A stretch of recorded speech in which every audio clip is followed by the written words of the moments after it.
Heaven is beneath her feet, the forgotten royalty in our homes. Assalamu alaikum wa rahmatullahi wa barakatuh. This is a special one regarding parents and their rights and our responsibilities to them. So my dear brothers, sisters, followers, fans, someone asked me, Rizwan, why is it so good to be careful around your parents? I said, because one of them is the GPS to Jannah, and the other is the password. So let's talk about the divine password today. So the VIP status of parents in Islam. In Islam, parents aren't just caregivers. They are gifts, doors to paradise and to living miracles walking beside us. Allah elevated their rank right next to his own worship. And I quote, "And your Lord has decreed that you not worship except him, and to parents good treatment." This is in Surah Al-Isra, chapter 17, verse 23. So think about that. Immediately after the belief in Allah comes honoring parents.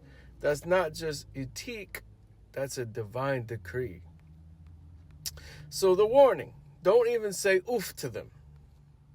Allah doesn't say don't scream at them or don't abandon them, but he says do not even say to them oof, a word of frustration, and do not repel them, but speak them a noble word.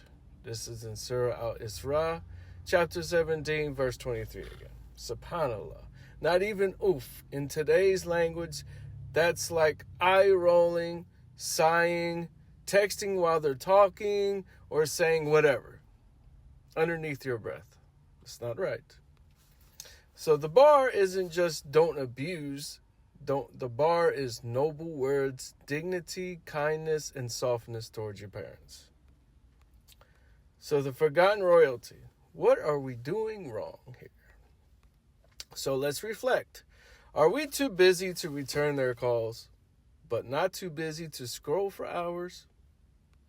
Do we rush them through our conversations, but listen to strangers online for hours?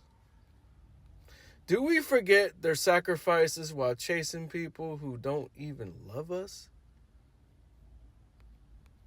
The Prophet, peace be upon him, said, May his nose be rubbed in dust, who finds his parents, one of them or both of them, during their old age, but does not enter paradise, through serving them.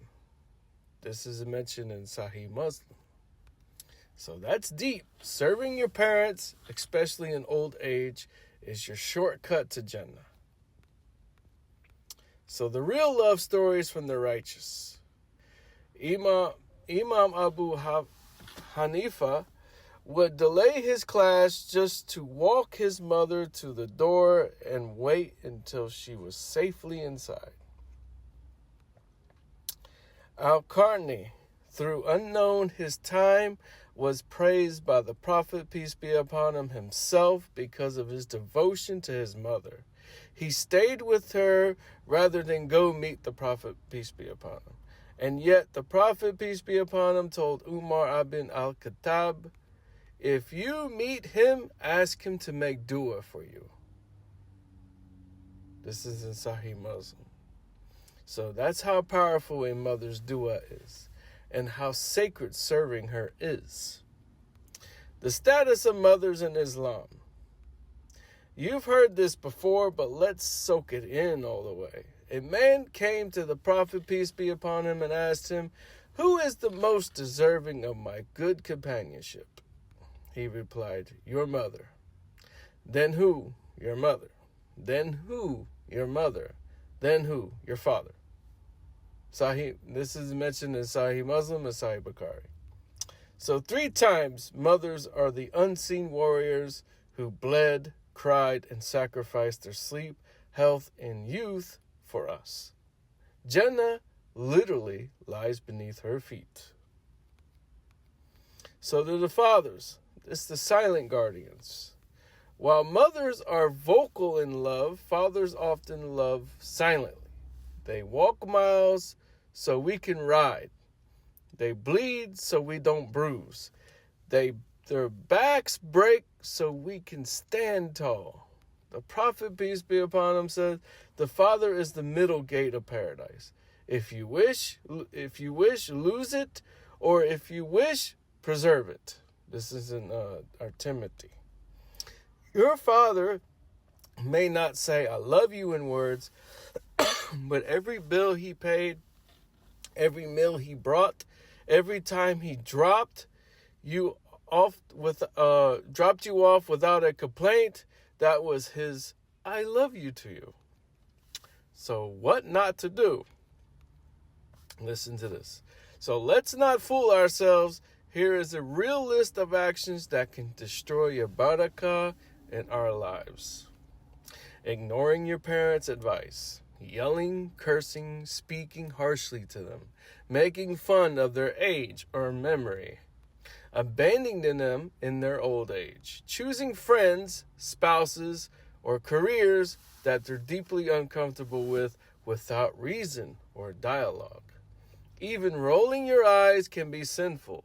Think of how Allah sees you, not just the world sees you. So what to do? Daily action plan. So here's how you do it. The parent care checklist. So here we go.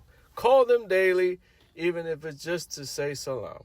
Listen with your heart, not just with your ears. Serve them silently. Don't wait to be thanked. Don't wait for the thank yous. Make dua for them after every prayer. Visit often if they're alive. Visit their graves if they're not. So tell them I love you and show them with actions. Let your children see how you treat your parents, and they'll copy it with you one day. So for those parents who have passed, like me, don't despair. The prophet, peace be upon him, says, a man came to the prophet, peace be upon him, and asked, is there anything I could do to honor my parents after their death? He says, yes, pray for them, ask forgiveness for them, fulfill their promises, and maintain ties with their friends and relatives. This is mentioned in Abu Dawud. That's your ongoing gift to them. You can still light their grave with your good deeds. So on the dawah note, on the angle, what makes Islam unique on this? To my non-Muslim listeners, Islam isn't just about worshiping God. It's about loving those who brought you into this world. And as a part of that worship, so that's powerful and that's divine. While some cultures celebrate Mother's Day once a year, Islam celebrates parents every single day. And that's not a tradition, it's a revelation. So my final words, my final reminder to you, love them before they're gone. One day you'll wish to hear their voice one last time, even if it's just to complain or repeat a story again. You'll wish to kiss their hand, run to their door, hear their laugh, or even be scolded by them again. So don't wait until that day. Love them loudly while they're here, and love them silently while they're gone. Because their pleasure is Allah's pleasure, and their pain is His wrath. Be dutiful to your parents. Paradise lies at their feet. This is an authentic hadith in Ahmad. Thank you.